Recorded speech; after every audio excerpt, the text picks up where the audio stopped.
झाले राशनच नाही भेटत. गहू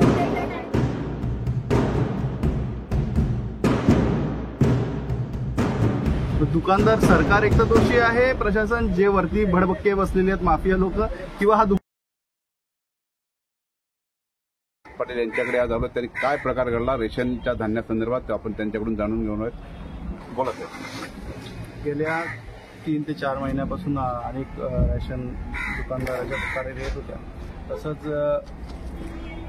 काही परवाच म्हणजे रविवारी अचानकपणे दुकान चालू केलं आणि ज्या सौसुपाडा आणि इकडे महिला आहेत त्यांना रेशन घेण्यासाठी बोलवलं आणि बोलवल्यानंतर परत पाठवण्यात येत होतं, कारण आमचं रेशन संपल्याचं दुकानदारांनी सांगितलं. तर अनेक तक्रारी होत्या. तर आम्ही स्वतः संघटनेच्या मार्फत आम्ही तपासणी केली दुकानाची आणि पाहणी केली. तर पाहणी करताना दुकानमध्ये एक मुलगा होता, त्यांनी आम्हाला दाखवलं तर त्याच्यामध्ये अक्षरशः खडे, उंदरांचे लेंड सगळं आढळून आलं. आणि म्हणजे ही विष्ठा आणि सर्वसामान्य आदिवासी जनतेला खायला घालत होतं असं प्रकार दिसून आला. आणि काही जणांची अशी तक्रार होती की आमचे थंब घेतात, आमच्याकडून लिहून घेतात आणि तक्रार देत नाहीत. हीच तक्रार आम्ही माननीय तहसीलदार साहेबांना केली. तात्काळ तहसीलदार साहेबांनी याच्यावर ॲक्शन घेण्यासाठी एक नाचण साहेबांना पाठवलं आणि इकडे तपासणीमध्ये जी आम्ही वस्तुस्थिती सांगितली तक्रार ती प्रत्यक्ष त्यांनी बघितली आणि त्यांनी ती तक्रार आमची दखल करून घेतलेली आहे. हे जे निकृष्ट दर्जाचं धान्य येतं त्या संदर्भात आपलं काय म्हणणं आहे, कुठून येत असावं आणि ह्याला जबाबदार नेमकं कोण आहे? खरं म्हणजे दुकानदारांनीच आमच्या व्हिडिओमध्ये सांगितलेलं आहे का हे सरकारने पाठवलेलं आहे. दुकानदार स्वतः कबूल करतोय. दुकानदार सरकार एक तर दोषी आहे, प्रशासन जे वरती भडबक्के बसलेले आहेत माफिया लोक, किंवा हा दुकानदार दोन्हीपैकी एक आहे. कारण आढळून तर आलेलं ही सत्य आहे, म्हणजे सत्य तर लपत नाही. म्हणून नक्की कोणाकडून आले काय आहे तो आमचा प्रश्न नाही. आमच्यापर्यंत येणारे उंदराचे लेंडे आहेत किंवा दगडी आहेत. म्हणजे थोडक्यात याची चौकशी व्हायची गरज आहे का? हे धान्य कुठून येतं, कसं येतं, या संदर्भातली काय तुम्ही तक्रार करणार आहात, तुम्ही मागणी करणार आहात? ही पूर्ण चेन आहे. मी अनेक आमदारांना भेटून याबाबत सिरियस विषय आहे. हे एका दुकानासाठी तक्रार नाही आहे, समजा हे पूर्ण महाराष्ट्रभर ही जनता सोसत असेल. अनेक जण आपल्यापर्यंत पोहोचू नसतील शकत, पण येत्या काही दिवसामध्ये ह्या सर्व चेनची चौकशी लावून जनतेसमोर प्रश्न मांडण्याची आणि भूमिका सरकारची काय नक्की आहे, नक्की दोषी कोण आहेत याची स्पष्टता यायला पाहिजे. धन्यवाद. हे होते सुशांत पाटील.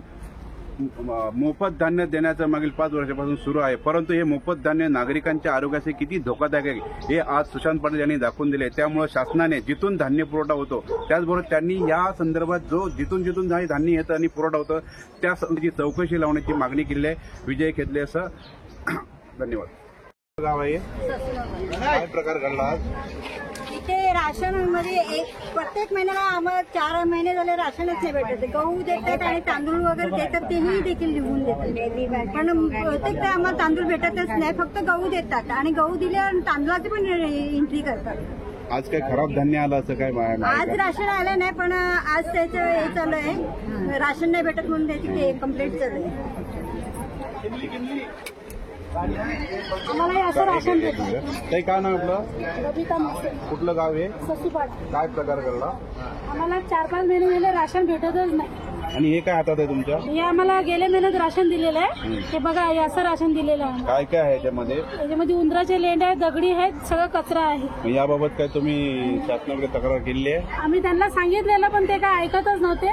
मग शेवटी आम्ही सुशांत भाऊंना सांगितलं का यांच्याबद्दल काहीतरी दखल तुम्ही घ्या म्हणून. तर त्यांनी आता सगळ्यांना बोलवलं. धन्यवाद.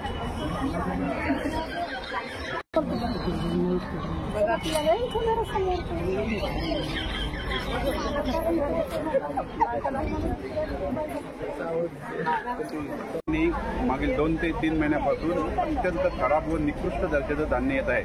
तसेच येथील महिलांना आम्ही विचारलं असता अत्यंत निकृष्ट दर्जाचं धान्य मागील 2 ते 3 महिन्यापासून मिळत आहे व काही महिलांना धान्य मिळत नाही. त्यामध्ये कमी गहू दिले जातात तर कधी तांदूळ दिले जातात, पावती बनवली जाते, परंतु धान्य नागरिकांना व महिलांना मिळत नाही. म्हणून या दुकानावरती कारवाई करण्याची मागणी स्थानिक महिलांनी केलेली आहे. त्याचबरोबर आता इथे नायब तहसीलदार नामसाहेब आलेले आहेत व या ठिकाणी खराब धान्याचा पंचनामा करत आहेत. धन्यवाद. वसई विकास लाईव्हसाठी अब्दुल कलाम सह विजय खेतले.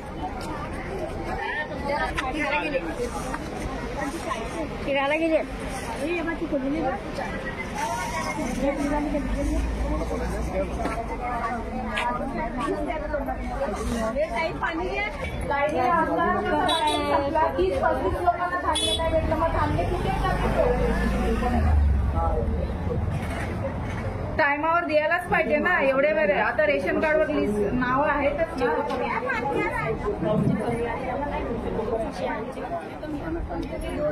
ना.